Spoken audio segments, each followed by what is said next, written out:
have any questions? Peut-être sur l'agence onusienne Oui. et le bannissement que le Parlement israélien semble vouloir opérer. Oui. Quelle est la position du gouvernement canadien là-dessus? Mais c'est complètement inacceptable. C'est pourquoi que le Canada, nous, on a dirigé les efforts pour avoir une déclaration dénonçant ce projet de loi-là, qui malheureusement a été passé et qui a été signé par plusieurs pays, dont la Grande-Bretagne, la France, l'Allemagne, l'Australie, etc. C'était lié à nos efforts parce qu'on était extrêmement préoccupés.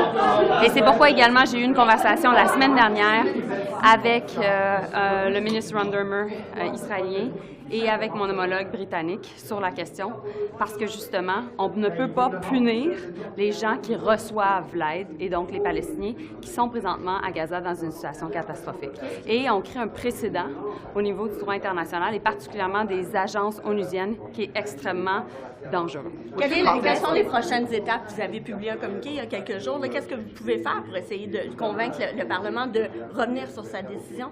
Donc, lorsque j'étais à Paris la semaine dernière, j'ai rencontré Philippe Lazzarini, qui est en charge de l'organisation onusienne en question. J'ai été en contact avec lui hier encore. Et donc, le Canada regarde différentes options. On va travailler certainement à travers l'Organisation des Nations unies parce qu'on est en contact avec plusieurs pays. Il faut être coordonné parce que lorsqu'on décide de punir non seulement les gens qui reçoivent l'aide, mais ensuite, en plus, les travailleurs humanitaires, on crée un précédent qui est extrêmement dangereux. Quelles options? Et donc, on va travailler à travers l'ONU et avec nos partenaires pour voir qu'est-ce qu'on peut faire pour justement non seulement condamner, mais faire condamner cette situation, mais aussi faire renverser la décision. Do you think Canada and its other G7 partners have that influence over this government to convince it to change course? So I'll just answer in English, and then I'll answer your question, okay?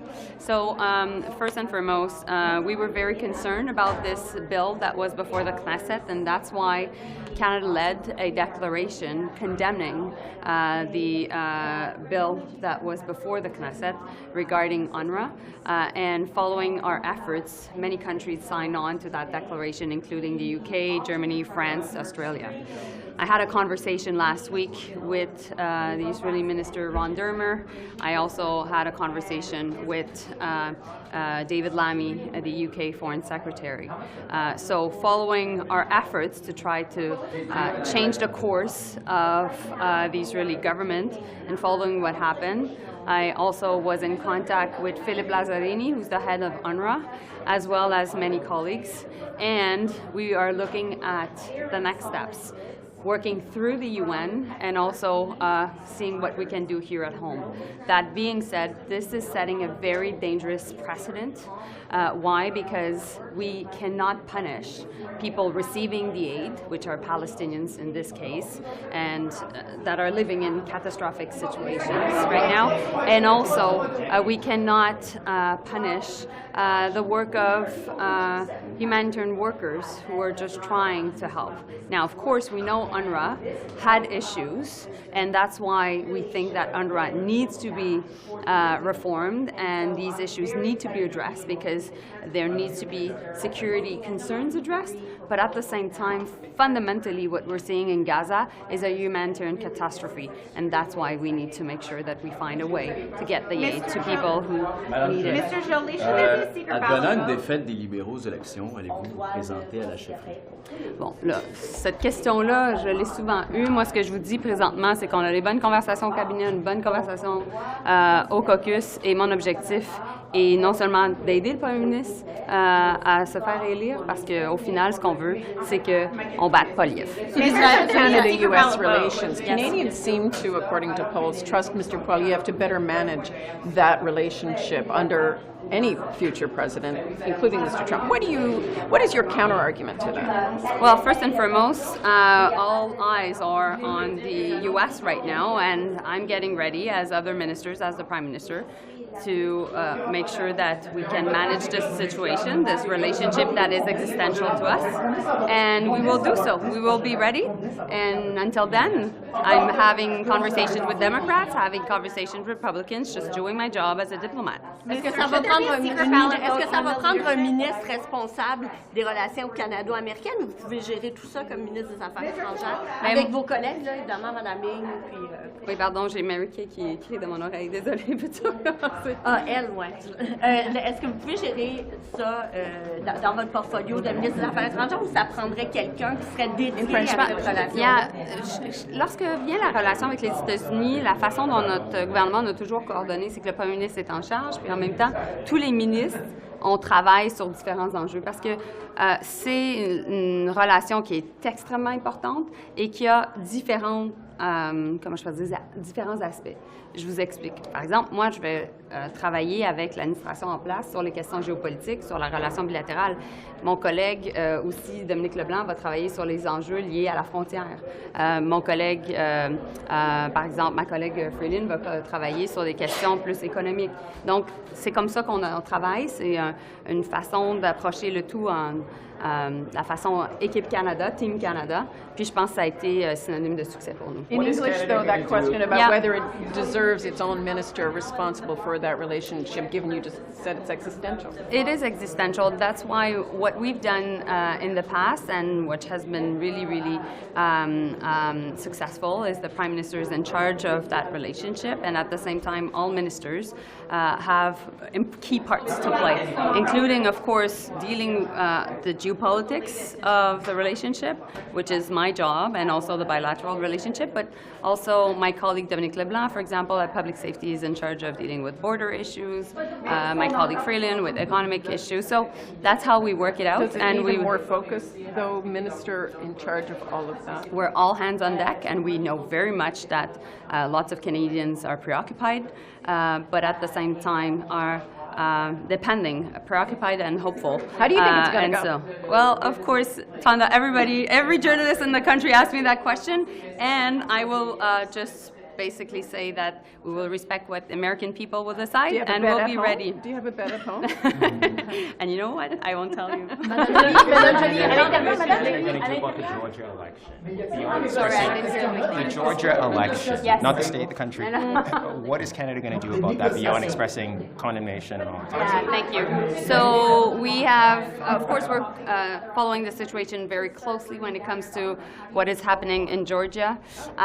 First and foremost, we are in contact with many observers, and there are real allegations of foreign interference by Russia in Georgia, and so we have very important concerns, and I'll be in contact with many of my counterparts, particularly European counterparts. On India, what's your next step on India? What's your next step on India? You have too many questions today. That's your incredible. deputy is in front of the committee today on it. What's the next step for Canada on the India relationship? Well, I've said that we don't want confrontation with India, and we want them to cooperate to our investigation, so that's our position. Il y a beaucoup d'appels, Madame Joly, à l'intérieur du caucus pour qu'il y ait un vote secret sur le leadership de Justin Trudeau. Est-ce que vous trouvez que ça pourrait être utile de peut-être tourner la page de cet épisode? Moi, je pense que les Québécois et les Canadiens, ils veulent pas de Pierre Poilievre. Puis ils veulent juste faire en sorte, justement, qu'on leur présente un plan de match qui va pouvoir défaire les conservateurs aux prochaines élections. Donc, on va travailler là-dessus. So no vote then, Minister? Yeah, Israel's decision concerning UNRWA. Well, the most important thing is to get aid as quickly and as in a widespread manner to as many innocent civilians as possible, and this decision does not help with that. We need more aid to get in to those who need it the most. We don't need more obstacles, and this is another obstacle. But UNRWA is a UN agency that's the backbone of the humanitarian response in Gaza and the West Bank. And just what they've done, incite you to put in some sanctions on the government? Does what they did, the government did, are you thinking about Well, first of all, it's the parliament that passed the legislation. The government hasn't done anything yet. It's the parliament of Israel that has passed legislation. So let's be clear on that. But having said that, we need more aid to go into Gaza, not less. This is yet another major obstacle preventing more aid to go in. And it's unfortunate, and obviously we're opposed to that because we want more aid to go in to innocent civilians. Let me remind you, UNRWA not only delivers aid to Palestinians in Gaza and the West Bank, but the entire region. They run schools, they run food programs and rehabilitation programs. So we need more aid to go into Gaza. This will get in the way of So what can Canada and its allies do to try and Well, make them we've issued a statement, a very comprehensive statement opposing this move. We think it's the wrong move at the wrong time. We need more aid to go in, not less. But what's next? What can you do next? The way we pray that they will proceed. Are you still confident in UNRWA's ability to deliver that aid, considering Of those course. allegations? No. UNRWA has done a lot of work to deal with those allegations. They have increased their ability to really strengthen their oversight and accountability measures, integrity measures. We've worked very closely with donor countries and the UN itself to strengthen those accountability and integrity measures. And let's not forget, this is a trusted UN agency that we all resumed funding to. So we were satisfied with the measures that they have taken and continue to take, and they deliver that aid very effectively. And so this will really get in the way of that. And there's international humanitarian obligations on Israel to allow UNRWA and other UN agencies to operate freely in the occupied territories. Moving forward with May.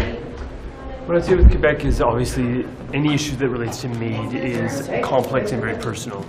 I also have tremendous respect for what Quebec has been doing, the Quebec government, in terms of responding to what they're seeing in terms of interest in advance requests in the province of Quebec. But what I also say is, as I've always said, is that we have one criminal code in Canada, and that's for a good reason, because people need clarity around the country for what is deemed criminal and what is not deemed criminal. But what I would also say is that myself and Minister Holland remain firm in the idea that the conversation has not ended. We will continue to engage with Quebec about how to address what they are seeking in terms of a national conversation on this, because we've always proceeded. Mais qu'est-ce que vous dites aux médecins qui disent, ben attention, nous on craint si on prodigue l'aide médicale à mourir de se faire poursuivre. Est-ce que ces gens-là, vous pouvez les rassurer, ces médecins, ces infirmières-là, est-ce que vous pouvez les rassurer aujourd'hui parce que M. Duclos ne l'a pas fait hier? Donc je vais juste répéter ce que j'ai mentionné en français, parce qu'effectivement on est tout à fait au courant que ce que le gouvernement du Québec veut et leur effort de faire une réponse à la volonté de leur peuple au Québec. Deuxième chose, c'est que c'est extrêmement important de souligner qu'on a simplement un code criminel partout au Canada, et c'est extrêmement nécessaire de provisionner une clarté pour tous les Canadiens et Canadiens, incluant les Québécois et Québécoises, de ce qui est criminel et ce qui n'est pas criminel.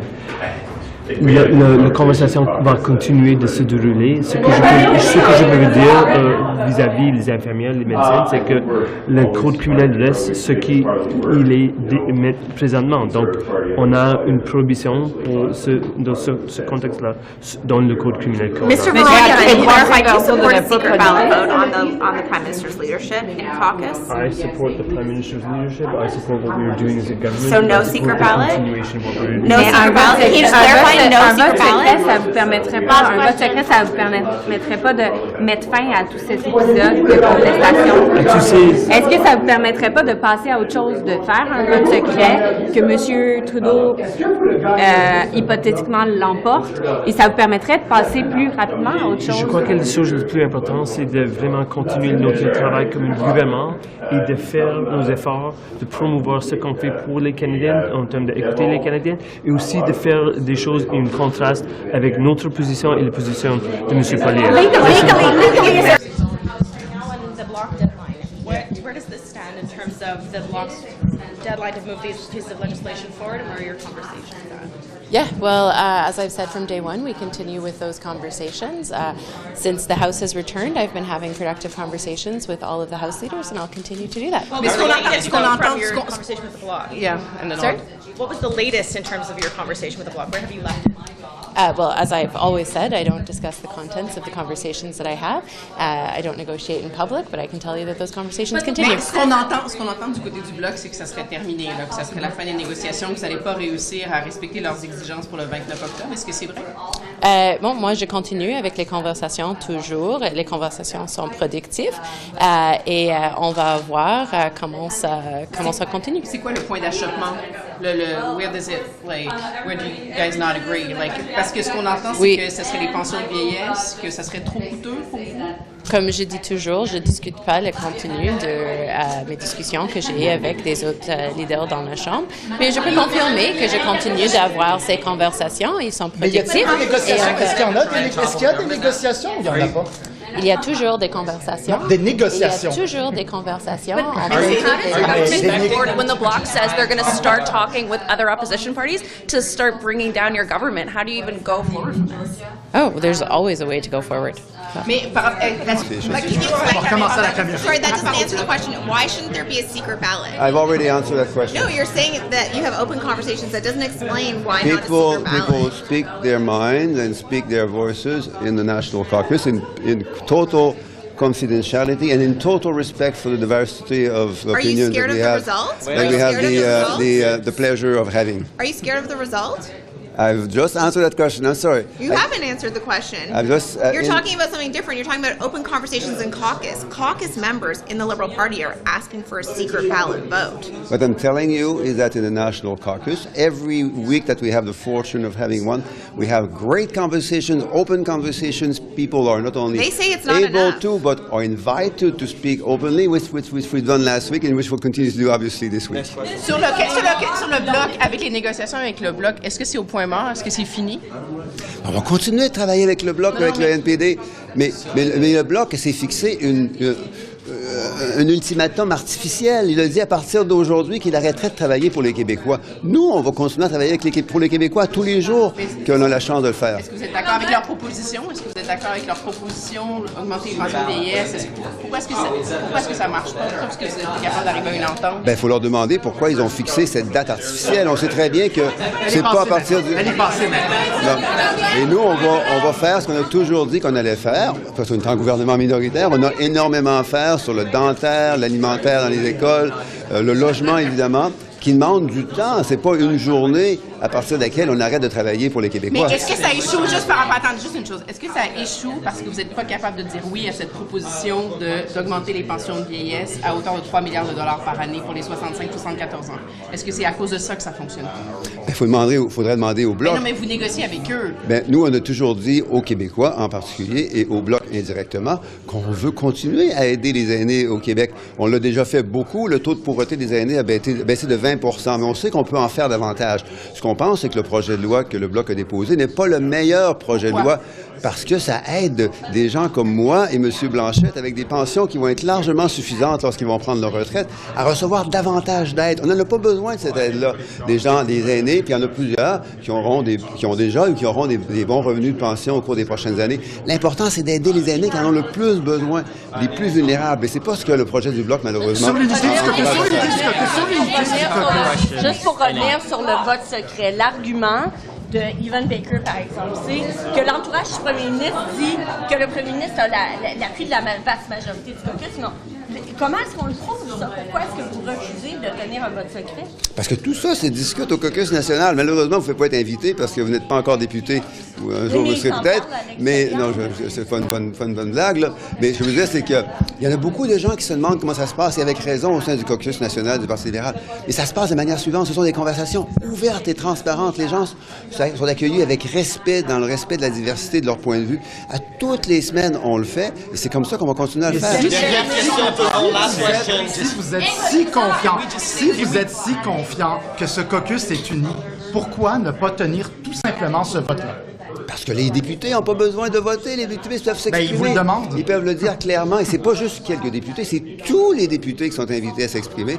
Et c'est la meilleure façon de le faire parce que il y a des nuances à apporter. Il y a certains qui s'inquiètent de la campagne, qui craignent qu'on n'est pas encore assez avancé. Des gens qui s'inquiètent qu'on ne fait pas assez de contraste avec Pierre Poilievre sur les dommages que les politiques de Pierre Poilievre pourraient faire aux Québécois en particulier. Il y a des gens qui disent que le leadership, y compris le leadership du premier ministre, mais celui des ministres aussi, devrait être accentué à l'époque à laquelle on vit présentement, parce que c'était difficile pour les gens qui nous écoutent. Alors comment est-ce qu'on se bat encore plus fort pour les gens qui nous ont élus? Ils vous demandent un vote. Ils vous le demandent tout simplement. Pourquoi pas juste le faire et on passe à autre chose?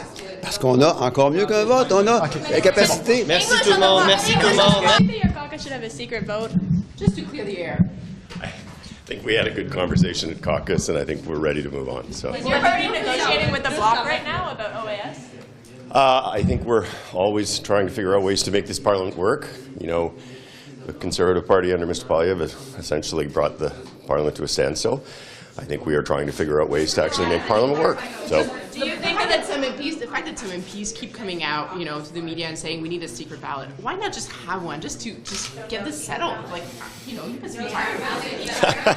I think it pretty much is settled. We had a very good conversation last week. I'm sure we'll probably have some more conversation tomorrow. But at the end of the day, I think this is largely settled and we're united and we're going to move on. Voyez-vous, vous le gagneriez, ce vote-là? Pardon? Est-ce que vous le gagneriez, ce vote-là? Would you win it? Would Trudeau win the vote? Comme j'ai dit, nous avons eu une bonne conversation la semaine dernière et je crois que nous sommes, je ne sais pas, unifiés et nous devons avoir le focus sur les enjeux que les Canadiens veulent que le gouvernement fasse. Comment est-ce que vous expliquez à ce moment-là qu'il y a des députés qui, malgré la rencontre de la semaine dernière, réclament encore un vote secret? Comme j'ai dit, nous avons eu une bonne conversation. Je crois que nous avons la conversation et nous devons focus sur le futur, à l'avenir. Visiblement que c'est pas suffisant. Je crois que c'est presque tous les députés libéraux qui veulent continuer de focus sur les enjeux dans lesquels les Canadiens veulent que le gouvernement fasse. Pourquoi pas avoir des chiffres? We're going to work with any party in the parliament that want to do the work that needs to be done to support Canadians in times where things still are difficult. Should there be a secret ballot vote on your leader? Do you believe their threats that they're going to pull the plug on your government? Or you think you're going to? I can't speak on their behalf. You should add that question to the Bloc. Minister Ferrada, do you support a secret ballot? Au sein du caucus, est-ce que ça vous permettrait de passer à autre chose, de tourner la page sur cet épisode-là? Vous savez, il y a des règles, puis il y a une constitution, puis ces règles de constitution ont été votées par les militants du parti. C'est ça la démocratie à l'interne du parti. À un moment donné, il faut les militants, en ce moment, on parle de députés, et on était très clair qu'on n'emplit pas de vote secret parce que ce n'est pas dans nos règlements et nos constitutions. Et nous, ce qu'on souhaite, c'est de faire ce que tout le monde veut, au sein même de notre parti, au sein même de notre députation, qui est celle de s'assurer que Pauline ne sera pas au gouvernement. Why not just have a secret ballot vote? Why not just have a secret ballot vote just to make it clear whatever the decision is, just so we can kind of clear the area here? Why not just do that? Well, no, I think we have rules and a constitution, and we agreed on that rules and constitution, and that's not what we want to do. And I think one thing that unites us all is that we want to be pro-Liev, and we have to main focus on organizing and planning our campaign to do that. Are you worried that Trudeau would lose a secret ballot vote? Is that why you guys aren't doing it? No, I mean, as you guys know, I mean, you've seen our conversations in caucus last week, and maybe there's a couple of you that are questioning the leadership, but that's not what the caucus wants. Caucus is questioning it. It's not us. Mais comment ça se fait qu'il y a tellement de députés qui on dirait qui ont peur de parler ouvertement? Non, dans notre caucus, on a fait quand même 3 heures de conversation et il y a beaucoup de gens qui se sont exprimés. Parce qu'apparemment, il y en a qui ont peur de parler, qui ont peur de donner leur avis franc là, sur le... Moi, j'inviterais ces députés à parler au caucus. Les caucus, c'est pour ça que c'est fait. Et moi, ce que j'ai vu la semaine passée, une conversation qui était authentique, qui était vraie. Beaucoup de gens se sont exprimés. Au bout du compte, le premier ministre a dit très clairement qu'elle allait de la prochaine campagne. If you don't have a secret ballot vote, how will you guys move past this? The dissenters obviously are pushing for one. This hasn't ended. We're all asking questions. How are you going to end this? Moi, je regarde et j'ai très hâte de voir le caucus demain. I still want to see the caucus tomorrow. We have things to show in terms of what the campaigns we're doing, what we're working on, and making sure that people want to be reassured that we got this, that we're ready to campaign, and that's what we're going to do tomorrow. Avec les négociations sur le bloc, Mme Martinez, on en est où? Est-ce qu'on ferme la porte complètement à tendre la main au Bloc québécois ou vous pensez qu'il y a encore du chemin à faire de ce côté-là? Nous, on va travailler avec tous les partis, incluant le Bloc. C'est pas moi qui est à la table de négociation avec les autres partis. C'est une question que vous pourrez poser à Karina Gould, ma collègue. Mais nous, on veut travailler avec tous les partis pour s'assurer qu'on continue à livrer sur les programmes qu'on a. Ce qui est important, et les Canadiens savent, c'est que s'il y a un déclenchement de campagne rapidement, mais il y a un risque qu'on perde sur des progrès qu'on a à donner aux Canadiens, que ce soit les régimes dentaires, l'allocation familiale, etc. Donc moi, je pense qu'il y a une volonté de s'assurer que le Parlement continue de fonctionner. Actuellement, il y a une obstruction à la Chambre qui vient des conservateurs. Et moi, je pense que ce qu'on souhaite, c'est gouverner, parce que c'est ça que les Canadiens nous demandent de faire. Merci. Que les travaux soient bloqués, parce que pendant ce temps-là, il n'y a pas de motion. Non, pas du tout. Je pense pas que ça fait l'affaire de personne. Je pense que les Canadiens méritent qu'on gouverne, puis gouverner, c'est pas d'obstruer les programmes ou les législations qu'on veut amener. Pas du tout, ça fait pas l'affaire de personne. Voyons donc, pendant ce temps-là, il y a pas de motion de censure pour faire tomber le gouvernement. Mais pas du tout. On a gagné 2 motions de censure. On n'a pas peur des motions de censure. Là, ce que je pense que les gens doivent savoir, c'est que les conservateurs font une obstruction au Parlement, puis ça empêche de faire avancer des dossiers pour les Canadiens et Canadiennes, pour les Québécois et Québécoises. Et ça, c'est les conservateurs qui font ça. On n'a pas ce mécanisme. Mais si vous êtes si confiant, que votre caucus est uni. Non. Vous n'êtes pas confiant. Non, je suis très confiant. Et dans le chef, les députés libéraux sont élus. Et quand on fait partie du caucus, on se lève debout pour prononcer sur des choses. C'est comme ça qu'on règle les affaires dans notre caucus. Is your party negotiating with the Bloc about OAS? I do not. Is your party negotiating Look, with the Bloc? if you want to express yourself in the Liberal caucus, you stand up and you talk. But the Prime Minister, everyone's been very clear. He's a leader. He's going to take us into the next election. But and I'm going to be fighting with him for... help put this to bed, help you guys move past this so we stop asking all these questions. No, I think, look, the Prime Minister's been very clear. We're moving on. This is going to be a great cabinet meeting and a good meeting with caucus tomorrow. But Anything else? Are you negotiating with the Centers Bloc aren't moving about on. OAS? Are you hearing any negotiations with the Bloc right now? Look, we're in a minority situation, so we're going to talk with all parties about all things, but the Bloc deadline, there's nothing precipitous that I can see happening today. What's important, though, is that we go to this cabinet meeting, we have a conversation about how we're going to continue to deliver for Canadians, and that's really important. When it comes to making sure we have support in the House, that's the job of people running a minority government. Et juste pour le vote secret, si vous êtes si confiant que le caucus est uni et que M. Trudeau va rester, pourquoi pas juste faire un vote, juste pour régler la question, même si je comprends qu'il n'y a peut-être pas de processus, mais il n'y a rien qui empêche des gens d'écrire quelque chose sur un bout de papier là, puis de faire un vote. Là, Les mécanismes des caucus sont les mécanismes des caucus et on a décidé qu'on utilise... Are you worried that he would use that vote? M. Trudeau pourrait dire Jean-Pierre. Non, pas du tout, mais je pense que c'est très important que les gens qui sont élus du Parti libéral se prononcent devant nos collègues. Et c'est comme ça qu'on va agir. Merci. Ils ont déjà fait ça. Qu'est-ce qui s'est passé avec Google et le CRTC? Pouvez-vous résumer le long charabia du communiqué du CRTC? Grosso modo, le CRTC a accordé à Google une exemption, c'est-à-dire que Google est parvenu à une entente avec les médias canadiens qui correspond à ce qu'on avait mis dans la loi puis dans la réglementation, c'est-à-dire 100 millions de dollars par année indexés au coût de la vie pour les 5 prochaines années. Puis le CRTC a entériné leur entente. Donc, il n'y aura pas de processus d'arbitrage obligatoire comme prévu dans la loi. Donc, vous en pensez quoi? C'est bon, c'est la fin d'un chapitre? Oui, écoutez, je pense que le Canada démontre qu'on est un leader quand vient le temps de réglementer et d'encadrer les géants du numérique et surtout de faire en sorte qu'il y a une relation de pouvoir qui est mieux équilibrée au Canada entre les plateformes et les médias canadiens. Puis évidemment, c'est super important pour notre démocratie que les Canadiens puissent avoir accès à de l'information de qualité faite par des journalistes professionnels. Donc, c'est une façon d'assurer la viabilité à plus long terme. Est-ce que le CRTC va pouvoir forcer la main à Meta? Le CRTC est en cours de vérification à voir si la loi s'applique ou non à Meta, puis on s'attend à ce qu'ils fassent le travail de façon judicieuse. Sorry, could you tell us where does the government stand with Meta? Well, the CRTC still has to decide whether or not the legislation applies to Meta. They have asked for more information from Meta, so I can't wait to see what they're going to decide.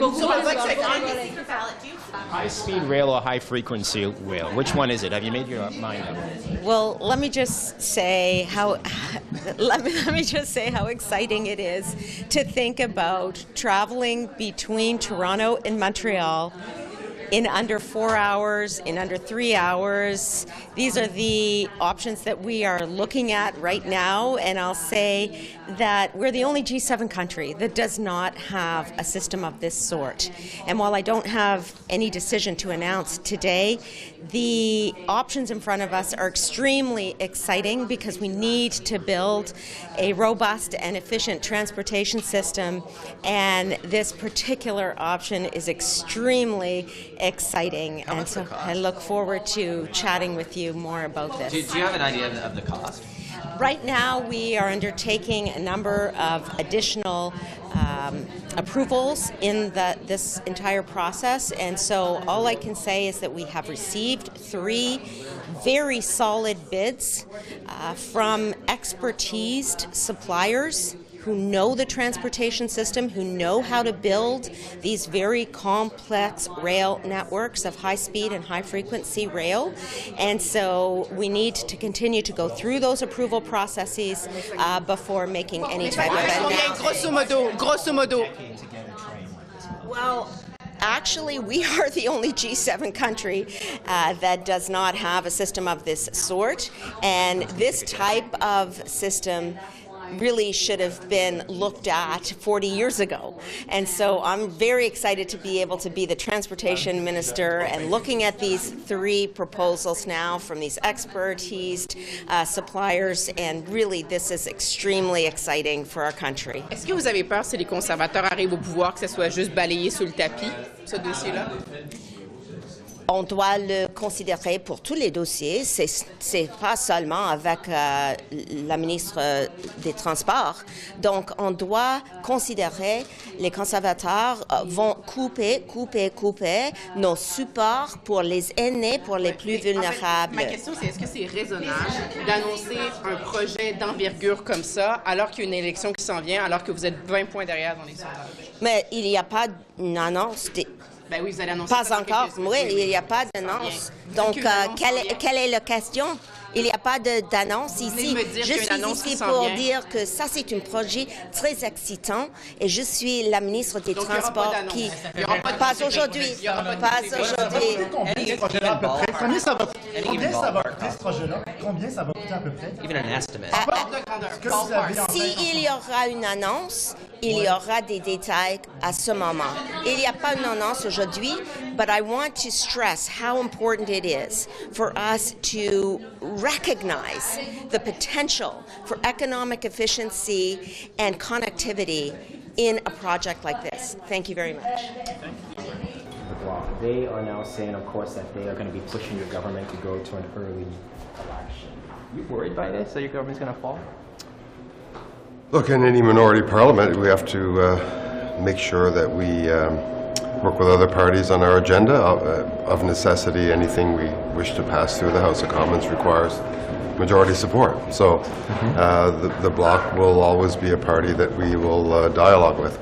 Are you confident you have any support from the NDP? Well, again, we do this on an issue-by-issue basis since the end of the supply and confidence agreement, and we'll continue working with all parties to see where we can garner support for various initiatives. Bloc says that they would support those bills if they did give into their OAS agreement. Do you see that happening later down the line? I know it's not the deadline today, but are you still in talks about OAS with the Bloc? Well, it was their deadline. They chose whatever date this is.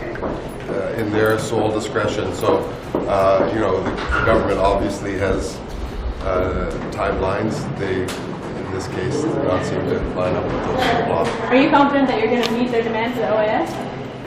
I'm confident we'll continue supporting $200 checks from the Ford government because of the costly carbon tax. Right? Any thoughts about that? Do Ontarians need that $200? Well, I think Ontarians and Canadians need to be fighting climate change. It's costing us billions of dollars. According to the Insurance Bureau of Canada, 2024 is the most costliest year ever in terms of climate impacts, and it's only July and August of 2024 that made it the costliest ever. Now, no one receives a bill at home for climate damages, but we're all paying for it, whether or not we're seeing it. And some people can bury their heads in the sand as much as they want about the impacts of climate change unless we do something about it. And of course, you know, it's not enough that Canada's doing something, but I can't go and talk to India and China and the European Union and Japan and say, hey, let's work together to fight climate change if we're not doing our homeworks here. So it's very important. Now, the fact that some politicians, conservative politicians, decided to play politics with climate is incredibly damaging to our I mean, to Do you think Canadians. that's what's happening? Oh, definitely. That's definitely what is happening. I mean, Danielle Smith has admitted that she got more money back from carbon pricing than she paid. Scott Moe has admitted that he looked at all the other measures and they were all more expensive than putting a price on pollution. So they know that, But these do you think politicians. Premier Ford is playing politics with the carbon tax? Absolutely. Thank you. Mr. Duclos, are you concerned about the Bloc saying that the government could fall without their support? I think the government is still here, and I'm still working for Canadians, and I'm going to do everything I can to continue doing that, which means reaching out to opposition party on things that they want and that we want and that would serve Canadians, and that includes the Blocs, and that certainly includes the NDP. Are you going to move, is your government going to move on OAS at a later date? I'm the Environment and Climate Change Minister, so you have to ask one of my colleagues. Thank you. Mr. Duclos. Hello. Did you make a decision on the train from Quebec to Toronto? A decision was made. An announcement will be made soon, we hope. There is some more work to do, but it should be good news. So we don't have a date yet on the announcement of the contract? No. When it's time to announce the details, we'll be happy to do that. Okay, so is it going to be a high-speed train for sure? Is that a for sure thing, or is it just going to be high frequency?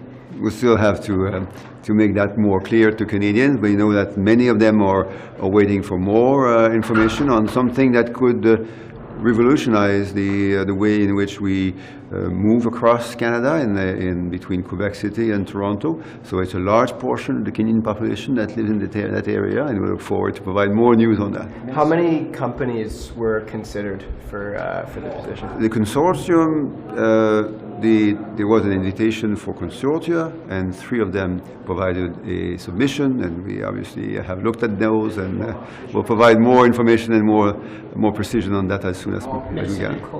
We're hearing from the Bloc saying that they're going to topple your government at the earliest opportunity that they can. What is your reaction to that?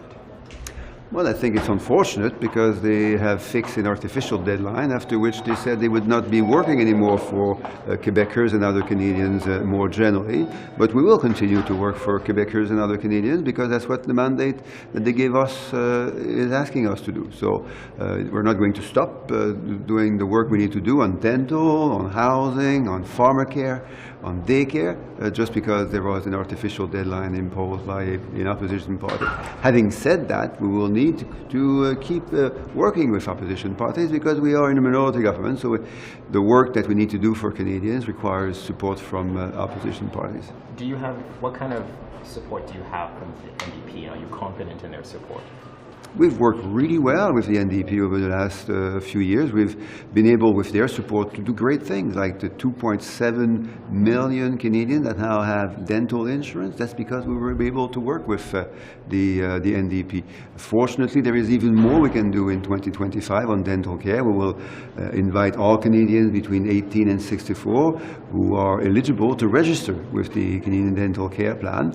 On farmer care, which is very key also for very important for the NDP, the National School Food Program, the great housing investments we want to keep putting forward for Canadians. That's also supported by the NDP, and we're entirely supportive of that too.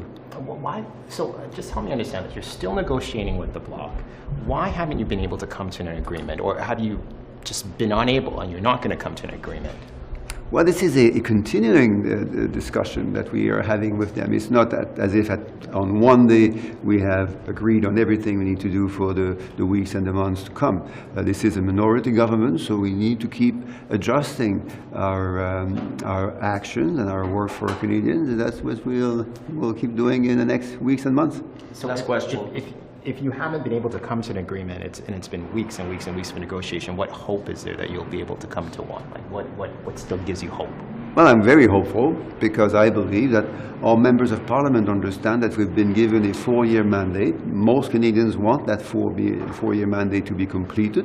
They want us to do the work that we said we would do for them. And I believe and I hope that this is also the view of other members of Parliament from opposition parties. Yes, Thank you. Thank you. Thank you. Stop there.